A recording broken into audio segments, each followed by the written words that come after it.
اعوذ باللہ من الشیطان اللعین الرجیم بسم اللہ الرحمن الرحیم الحمد للہ رب العالمین الصلاة والسلام علی اشرف الانبیاء والمرسلین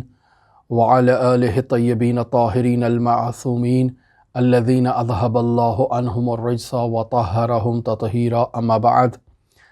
ہماری آپ کے ساتھ گفتگو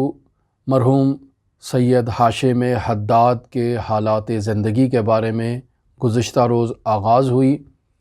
اپنی گفتگو کے آغاز سے پہلے گزشتہ روز ہماری جو گفتگو ہے وہ نامکمل رہی، اس بابت میں آپ سے عذرخواہی کرتا ہوں، اور میں نے دیکھا کہ آپ حضرات نے ہماری جو گزشتہ روز کی گفتگو سنی، اس کے ذیل میں اعیاد ماہ ذی الحجہ کی مناسبت سے آپ لوگوں نے ہمیں تبریک پیش کی، مبارکباد پیش کی۔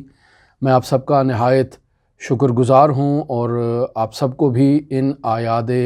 ماہ ذی الحجہ کی مناسبت سے تبریک و تہنیت پیش کرتا ہوں، اور آپ سب کے لیے حضرت امام رضا علیہ آلاف التحیت و ثنا کے نورانی حرم میں دعا گو ہوں، نائب الزیارہ ہوں۔ سید ہاشم حداد موسوی سے متعلق ہم نے گزشتہ روز ایک مقدماتی گفتگو بیان کی، جس میں ہم نے ان کے دادا سید حسن موسوی سے متعلق یہ بیان کیا کہ ہندوستان میں دو قوموں کے درمیان جب جھگڑا ہوا تو انہیں وہاں پر باقاعدہ غلام بنا لیا گیا، پھر فروخت کر دیا گیا، اور انہیں افضل خان نامی خاندان نے خریدا اور اپنے ساتھ انہیں کربلا معلیٰ میں لے آئے۔ ان کی کرامات دیکھ کر انہیں آزاد کر دیا گیا اور انہیں ماشکی کا کام سونپ دیا گیا۔ انہوں نے کربلا میں مقیم جو خاندان ہیں ان کے لیے آب رسانی کا کام شروع کیا، اور سقائی کا کام جو حضرت مولا ابو الفضل العباس علیہ آلاف التحیت و ثنا کی عنوان سے شہرت ہے، یہ کام انہوں نے انجام دینا شروع کیا۔ ان کی نجابت اور پاک دامنی کے متعلق متعدد قصے اور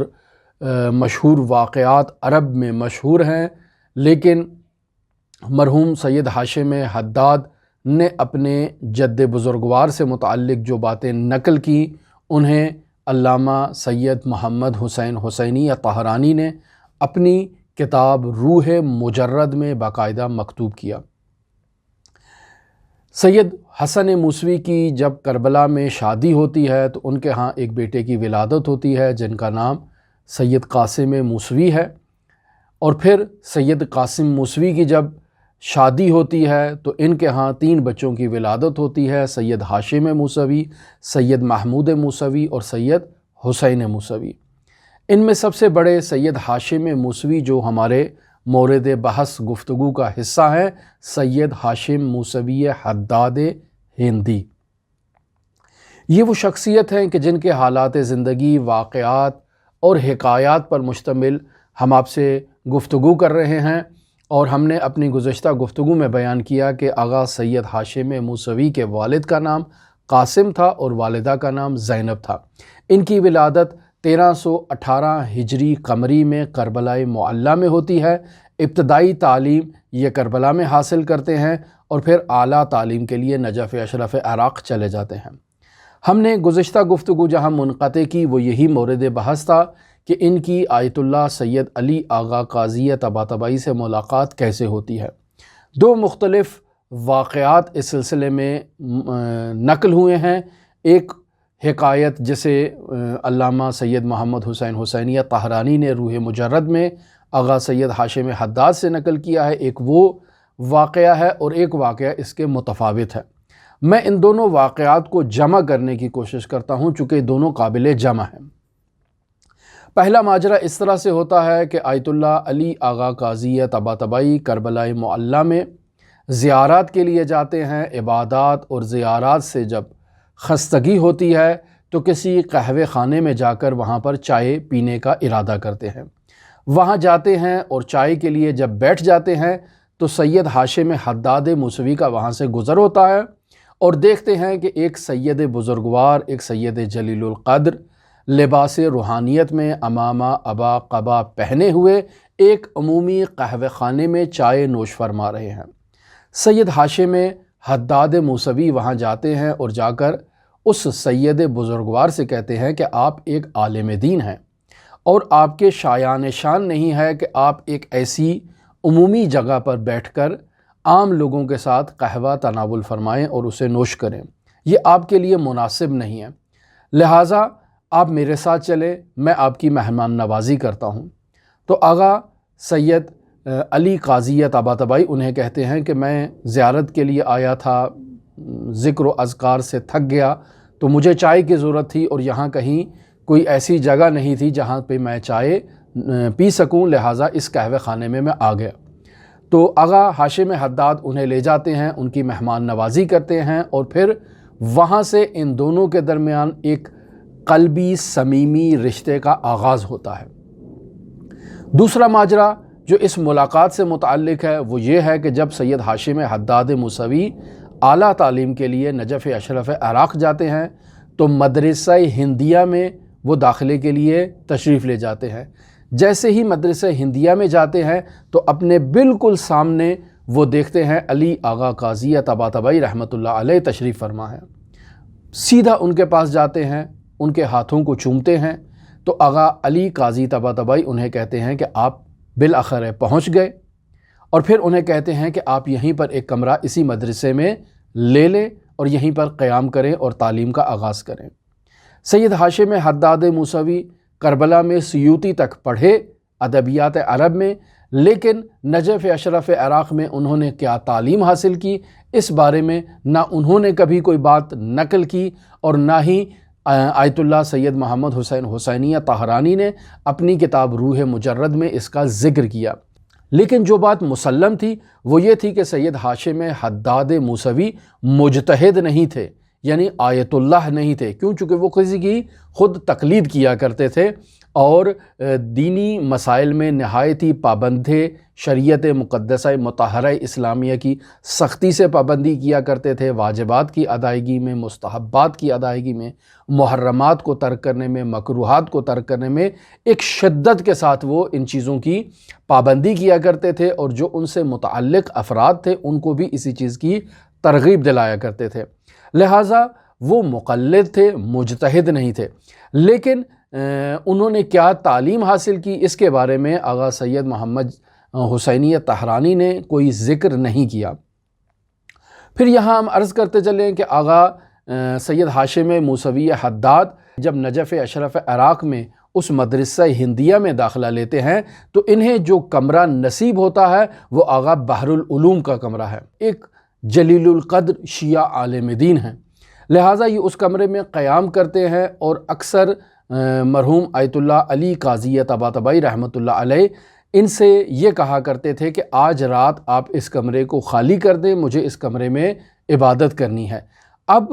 آیت اللہ علی قاضی طباطبائی رحمۃ اللہ علیہ کا اسی مدرسہ ہندیہ میں خود اپنا کمرہ موجود تھا۔ اب کیا سر تھا اور کیا راز تھا کہ وہ سید ہاشم حداد موسوی سے کہتے تھے کہ کمرہ خالی کریں، مجھے اس کمرے میں عبادت کرنا ہے، تو یقینی بات ہے وہ اس کمرے میں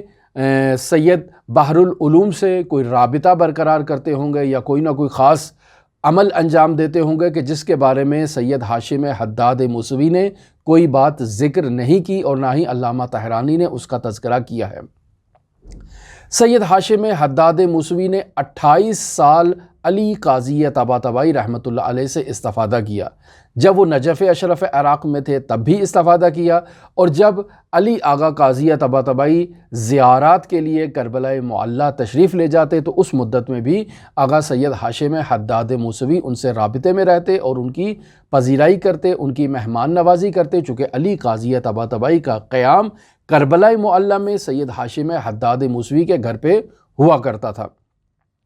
تو اس طرح ہم دیکھتے ہیں کہ آغا علی قاضی طباطبائی رحمۃ اللہ علیہ کی شاگردوں کی فہرست میں گراں قدر شاگرد موجود ہیں، یعنی آیت اللہ محمد تقی آمولی موجود ہیں، محمد حسین طباطبائی موجود ہیں، محمد حسن الہی طباطبائی موجود ہیں، سید حسن مسقطی موجود ہیں، لیکن ان تمام شاگردوں کی موجودگی کے باوجود علی قاضی طباطبائی رحمۃ اللہ علیہ ایک خاص توجہ کیا کرتے تھے سید ہاشم حداد موسوی پر، اور ان پہ ایک خاص عنایت تھی،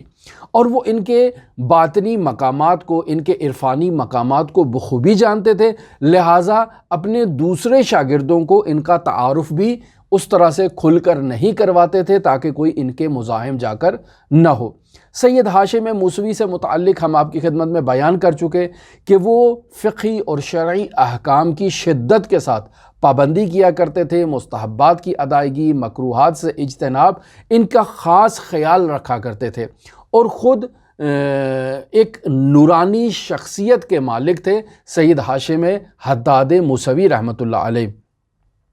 سید ہاشم حداد موسوی سے متعلق متعدد واقعات، متعدد حکایات آغا سید محمد حسین حسینیہ طہرانی نے اپنی کتاب میں تحریر کیے ہیں۔ ہم آپ کی خدمت میں اس کتاب روح مجرد کو مکمل طور پر تعارف کروانے کی کوشش کریں گے کہ کیسے آیت اللہ طہرانی نے باقاعدہ ایک گزارش یا ایک رپورٹ پیش کی ہے سیر و سلوک کے تمام مراحل کی، جنہیں سید ہاشم حداد موسوی نے باقاعدہ طے کیا ہے، یعنی وہ مرحلہ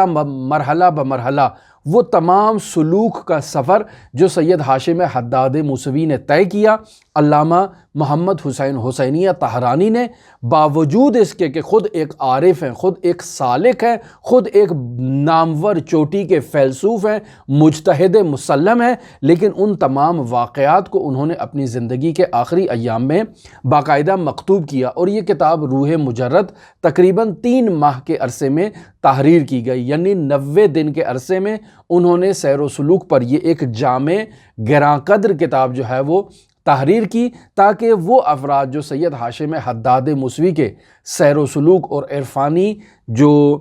سلوک ہے اس کو جاننا چاہتے ہیں اور آگاہی رکھنا چاہتے ہیں، وہ اس بات کو درک کر لیں اور اچھی طرح سے پہچان لیں کہ سید ہاشم حداد موسوی نے فنا کا سفر کیسے طے کیا اور اسفار اربعہ کو کیسے طے کرتے ہوئے مدارج عالیہ تک پہنچے اور خداوند متعال کی ذات میں انہوں نے خود کو فنا کر دیا۔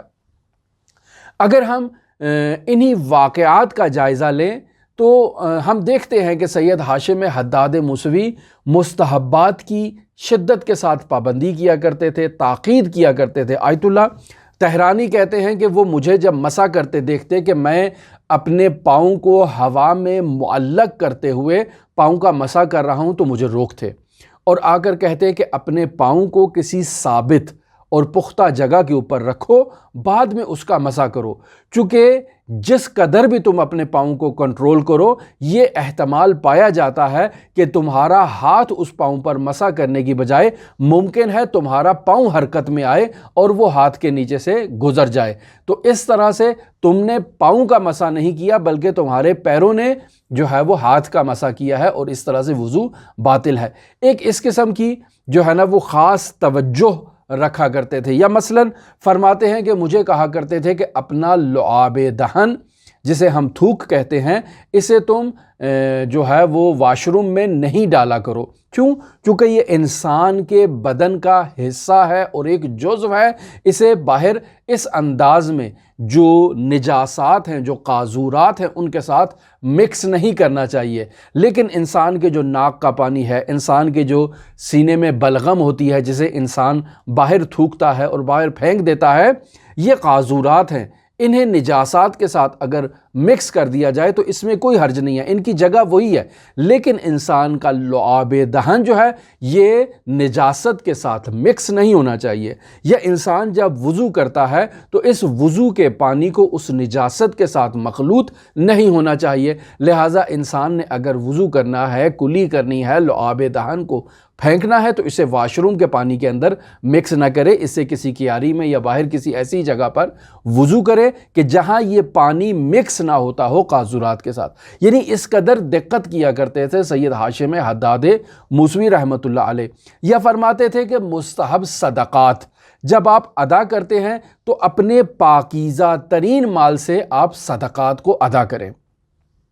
وہ اموال جو مشتبہ ہیں ان اموال سے صدقات کو ادا نہ کریں، اور بالخصوص اگر آپ مشتبہ اموال سے صدقات کو ادا کر رہے ہیں تو کسی مستحق سید کو ایسا صدقہ نہ دیں کہ جو اس کے شایان شان نہیں ہے۔ تو آیت اللہ سید محمد حسین حسینیہ طہرانی کہتے ہیں کہ میں نے اتفاقاً کچھ مال ایسا نکالا تھا کہ جس میں مجھے شک تھا، وہ میں نے کسی مستحق سید کو دے دیا تھا، تو اب مجھے اس بات کا احساس ہوا کہ سید ہاشم حداد موسوی مجھے ترغیب دلا رہے ہیں، مجھے متوجہ کر رہے ہیں کہ جس مال کو تم اپنی ذات پر استعمال کرنے کے لیے قابل نہیں سمجھتے ہو، اسے کسی دوسرے سید کو دینا تمہیں روا اور جائز تمہارے لیے نہیں ہے۔ میں متوجہ ہو گیا اس بات کی طرف۔ یہاں میں ایک نقطہ آپ کی طرف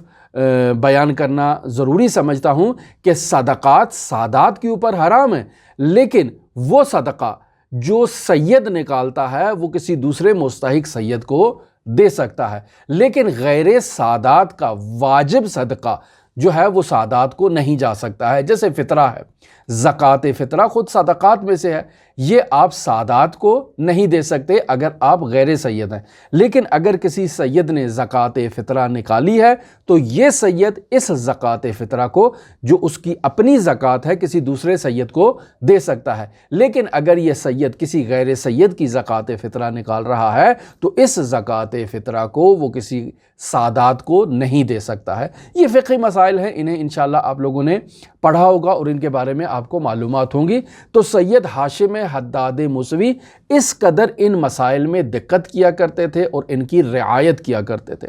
ہم آتے ہیں سید ہاشم حداد موسوی کی شادی اور خانہ آبادی سے متعلق۔ سید ہاشم حداد موسوی کی شادی ہدیہ نامی ایک عرب خاتون سے ہوتی ہے کہ جن کی کنیت ام مہدی ہے۔ یہ خاتون قبیلہ حنابی سے تعلق رکھتی ہیں کہ جو عرب کا ایک مشہور اور نامی گرامی قبیلہ اور اصیل ترین قبیلہ تھا عراق کا۔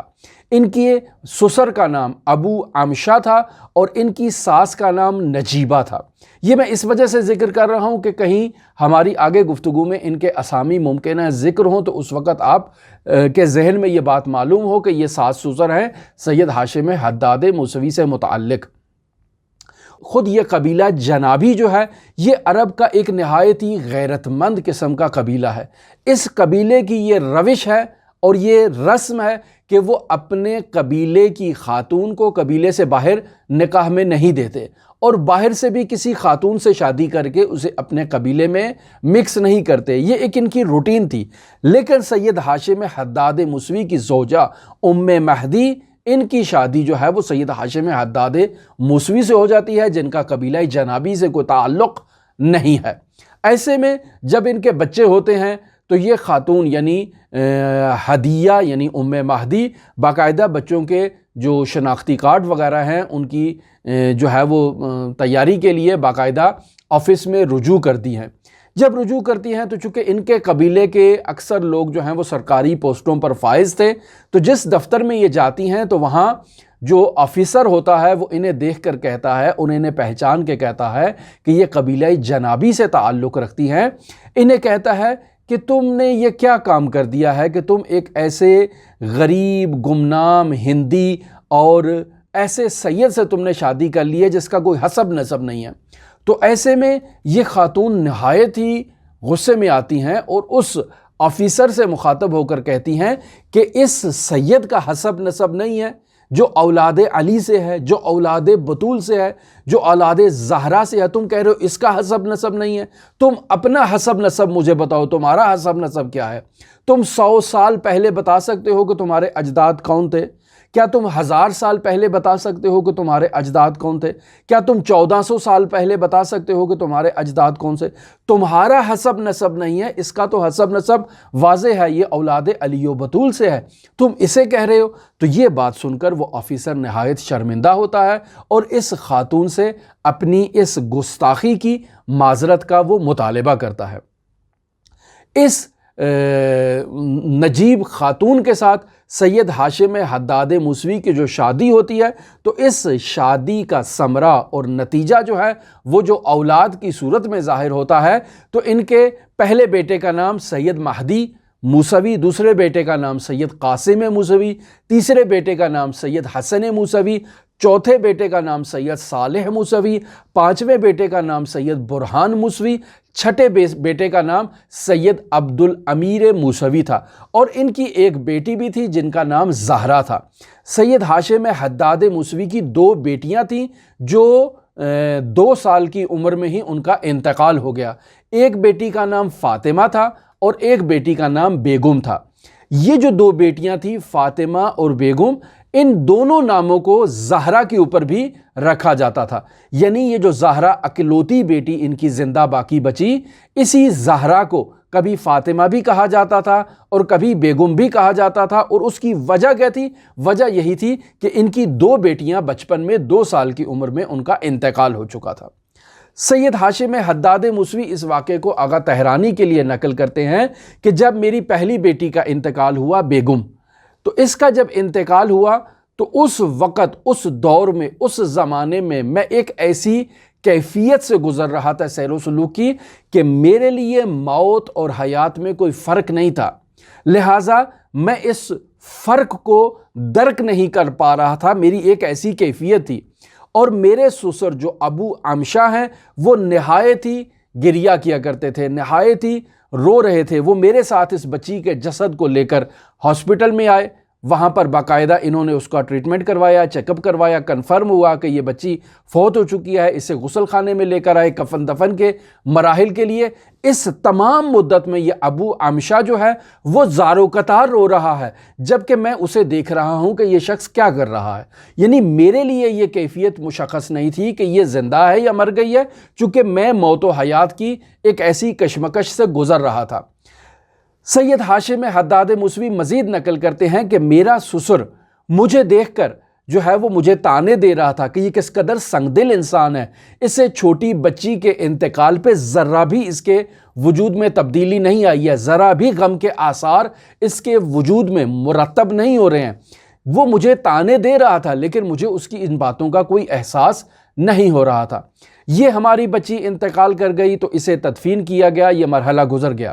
پھر اس کے بعد جب فاطمہ 2 سال کی ہوئی تو اس کا بھی انتقال ہو گیا. میں ابھی بھی اسی کیفیت میں تھا کہ مجھے موت و حیات کی وہ کیفیت کا علم نہیں تھا. لیکن چونکہ فاطمہ کا انتقال رات کے وقت ہوا تھا, ہم اسے کسی غسل خانے میں نہیں لے جا سکتے تھے. لہٰذا ہم نے اسے گھر کے ایک کمرے میں وہاں پر رکھ دیا تاکہ الطلوع ہم اس کے غسل, کفن اور تدفین کے انتظامات کو کمپلیٹ کریں گے. سید ہاشم حداد موسوی کہتے ہیں کہ میں اس کمرے کے کونے میں بیٹھ کر اس بچی یعنی فاطمہ کے جسد کو مشاہدہ کر رہا تھا کہ میں نے دیکھا کہ اس بچی کے جسم سے جو روح ہے وہ باہر نکلتی ہے اور پورے گھر کو جو ہے نا وہ اپنے احاطے میں لے لیتی ہے. یعنی میں جو اس بچی کو ایک حقیر سمجھ رہا تھا, ایک معمولی سمجھ رہا تھا, اس بچی کی روح نے اپنے وجود کا میرے اوپر اظہار کیا اور اپنی بزرگی اور عظمت کو ظاہر کرنے کی کوشش کی تاکہ میں اس کیفیت کو سمجھ سکوں کہ یہ بچی کوئی معمولی بچی نہیں ہے, یہ بہت عظیم انسان ہے. لہٰذا وہ بچی کی روح اس کے کمرے سے باہر نکلتی ہے, پورے گھر کو احاطہ کر لیتی ہے. پھر میں مشاہدہ کرتا ہوں کہ وہ بچی کی روح پورے کربلا کو احاطے میں لے لیتی ہے اور پھر رفتہ رفتہ اس قدر وسعت اختیار کر جاتی ہے کہ پورے عالم کو اپنے احاطے میں لے لیتی ہے. یہاں سے مجھے اس بچی کی عظمت کا اندازہ ہوا کہ انسان چھوٹا ہو یا بڑا ہو وہ معمولی نہیں ہوتا, بلکہ ایک عظیم ہستی ہے اور ایک عظیم مرتبہ رکھتا ہے, بشرطے کہ اس کی قدر کی جائے اور اس کے مرتبے کو پہچانا جائے. لہٰذا مرحوم ہاشم حداد موسوی رحمۃ اللہ علیہ اس ماجرا کو دیکھ کر کچھ فقہی نتائج کی طرف پہنچتے ہیں کہ مثلاً فقہ میں کہا جاتا ہے کہ بچہ جب نومولود ہوتا ہے تو اس کے والدین کو یہ چاہیے کہ وہ 40 دن تک ایک دوسرے کے قریب نہ جائیں. کیوں؟ چونکہ اس مولود کا احترام کرنا ہے. یہ کوئی معمولی بچہ نہیں ہے, اس کی روح بہت عظیم ہے اور ان حالات کو باقاعدہ درک کرتی ہے, لیکن ہم اس کا ادراک نہیں رکھتے ہیں. لہٰذا فرماتے ہیں کہ جب بچے کی پیدائش ہوتی ہے تو اس کو زندگی کے ابتدائی ایام میں حضرت سید الشہداء علیہ آلاف و تحیت و ثنا کی مجالس میں، محافل میں، پروگراموں میں یا ایسی جگہوں پر لے جایا جائے جہاں حضرت سید الشہداء کا ذکر ہو، جہاں حضرت سید الشہداء کے ذکر کی مہک پائی جائے۔ لہٰذا اس بچے کو وہاں پر رکھا جائے تاکہ یہ باقاعدہ اس مقدس مکان سے، اس مقدس مکان کے تقدس سے انس اختیار کرے، حضرت سید الشہداء سے مانوس ہو جائے، ماتمی ہو، عزادار ہو۔ پھر مرحوم سید ہاشم حداد موسوی کہتے ہیں کہ بچے کی روح ایک مقناطیس کی طرح ہے، جیسے مقناطیس چیزوں کو اپنی طرف کھینچتا ہے اور جذب کرتا ہے، اسی طرح بچے کی روح جو ہے وہ اپنے اطراف کے ماحول سے اثر کو اپنے اندر جذب کرتی ہے۔ لہٰذا اگر اس کے اطراف کا ماحول حضرت سید الشہداء کی مجالس عزا سے وابستہ ماحول ہے تو یہ بچے کی تربیت جو ہے وہ دینی تربیت جو ہے وہ حضرت سید الشہداء کی ذکر کے سائے میں ہوگی، اور یہ بچہ اس ذکر سے مانوس ہو جائے گا اور بڑا ہو کر حضرت سید الشہداء کا عزادار اور حضرت سید الشہداء سے انس رکھے گا۔ لیکن اگر اس بچے کو لہو و لعب کی محفلوں کی عادت ڈالی جائے تو یہ بچہ اسی بچپن میں اس گناہ سے آلودہ ہو جائے گا، لہٰذا پھر یہ دین کی طرف نہیں آئے گا اور دینی مسائل میں اس کی کوئی دلچسپی نہیں ہوگی، لاابالی قسم کا ہوگا۔ لہٰذا یہ جو ہمارے فقہا یہاں پر اس مسئلے کو ذکر کرتے ہیں کہ ہر وہ عمل جو مکلفین کے لیے حرام ہے وہ عمل غیر مکلف بچوں کے لیے کیا ہے؟ مکروہ ہے، اور ہر وہ عمل جو مکلف انسان کے لیے عبادت شمار ہوتا ہے وہ اس بچے کے لیے مستحب ہے۔ لہٰذا مرحوم سید ہاشم حداد کی یہ نظر تھی کہ یہ اعمال بچے کے لیے تمرین نہیں ہے، بلکہ حقیقت میں بچے کی روح کے اوپر ان اعمال کا اثر ہوتا ہے۔ لہٰذا آپ بچے کو نماز کے لیے مسجد لے جاتے ہیں، بچے کو ذکر و اذکار کی ترغیب دلاتے ہیں تو واقعاً اس چیز کا جو ہے نا وہ بچے کی روح کے اوپر اثر ہوتا ہے۔ لہٰذا فقہی اعمال میں ہم یہ دیکھتے ہیں کہ حج یا عمرے کی اعمال میں اس بات کو بیان کیا جاتا ہے کہ بچہ اگر ایک دن ہی کا کیوں نہ ہو، باپ کے لیے یہ مستحب ہے کہ وہ اس بچے کو احرام پہنائے، اس کی جانب سے تلبیہ کہے، اس کی جانب سے طواف کرے، اس کی جانب سے نماز جو ہے نا وہ نماز طواف کو ادا کرے، اور یہ تمام کام اس بچے کی جانب سے کرے تاکہ یہ بچے کی روح جو ہے وہ نہایتی لطیف ہے، نہایتی مستعد ہے، اور یہ استعداد رکھتی ہے کہ وہ ان اعمال کی جو روحانی کیفیت ہے اس کو اپنے اندر جذب کر لے اور کعبۃ اللہ کی جو معنویت ہے اس سے فیض حاصل کرے اور ارتقائی مراحل کو طے کرے۔ لہٰذا یہ صرف تمرین کا جنبہ نہیں رکھتے بلکہ ان کے اندر ایک اسرار پائے جاتے ہیں کہ جو ہر کوئی درک کرنے کی صلاحیت نہیں رکھتا ہے۔ ہماری آپ کے ساتھ گفتگو مرحوم سید ہاشم حداد موسوی کے حالات زندگی، واقعات، حکایات، کرامات اور سیر و سلوک کے تمام مراحل میں جو سید محمد حسین حسینی طہرانی نے حکایات بیان کی ہیں اور جس روش کو لے کر وہ آگے چلے ہیں، ہم یہ کوشش کریں گے کہ اسی کتاب روح مجرد سے سید ہاشم حداد موسوی کی سیر و سلوک کو آپ کی خدمت میں بیان کریں۔ اگر آپ دلچسپی رکھتے ہوں تو ہمارے ساتھ رہ سکتے ہیں۔ اللہم صلی علی محمد و آل محمد وعجل فرج قائم آل محمد۔